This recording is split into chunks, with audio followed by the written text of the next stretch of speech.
Did you know that by using the annual investment allowance, your limited company could pay zero tax and even get a refund from HMRC? So if that sounds like something of interest to your business, then stay tuned. I'll tell you everything that you need to know about the annual investment allowance and how you can utilise it to reduce your tax bill in your business. So as accountants in the UK, we specifically help small businesses who are limited companies. If you're an owner-managed business, make sure you hit the subscribe button and get loads of tips on how to increase your profits, improve your cash flow and grow your business. So the annual investment allowance, let's get into how that can help you reduce your tax bill. So all limited companies in the UK have to pay what's known as corporation tax. Now, in a nutshell, every limited company is its own legal entity, and just like me and you, it has its own tax bill to pay. And in the UK, that is called corporation tax. Now, the corporation tax that businesses pay is somewhere between 25% and 19% dependent on your profits. Now, if you want to brush up on exactly what corporation tax is and how it works in small businesses, make sure that you check out this video. I'll put a link above and also in the comments below, and it just covers the basics of everything that as a small business owner, you should know about corporation tax. Now, we've all been there. As a small business owner, cash flow can be quite difficult, and you might have got to the end of your financial year and been quite pleased with your profits and then horrified when your accountant sends you your tax bill.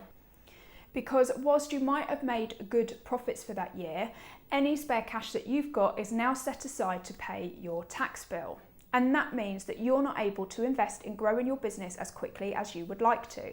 So the more that we can reduce this tax bill, the more cash we can free up for you to grow your business.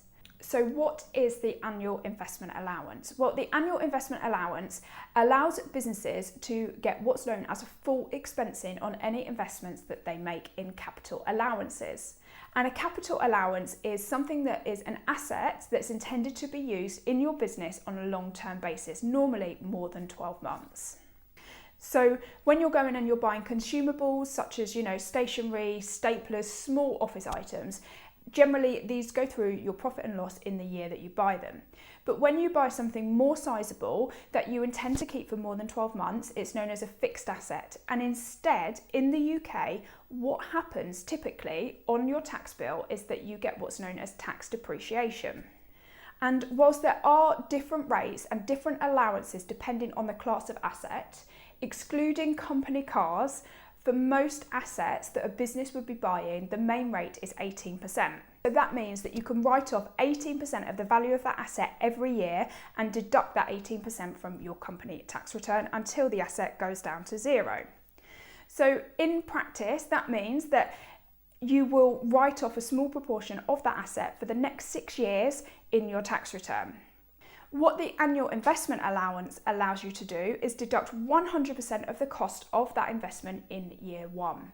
Now, the beauty of the annual investment allowance is it's open to pretty much every business in the UK that is a limited company, and it's capped at £1 million. So it's worth clarifying here that it's not £1 million off of your tax bill, it's £1 million as an expense. So if you're paying 25% corporation tax, then that means that you get £250,000 off of your tax bill if you spent £1 million on assets. Now, what I do have to stress here is that you can't claim the annual investment allowance on year one and get 100% of the deduction and use tax depreciation in the next 6 years. You get one or the other.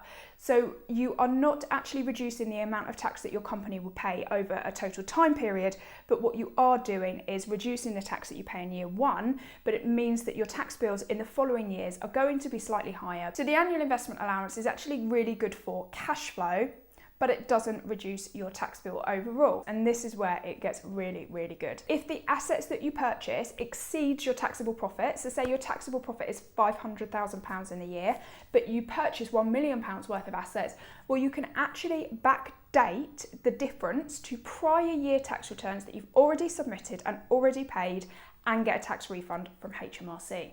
So this does all probably sound quite complicated, but as a limited company owner, I would very much hope that you have a proactive accountant working with your business.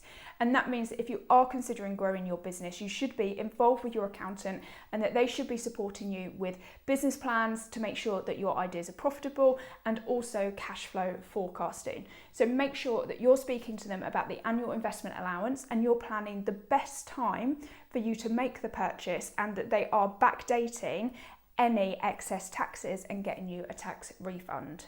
Don't forget to hit the subscribe button and get loads more tips on how you can increase your profits, improve your cash flow and grow your business. And if you're planning investments in your business, do drop a comment below and let me know what your plans are and how you are thinking about growing your business.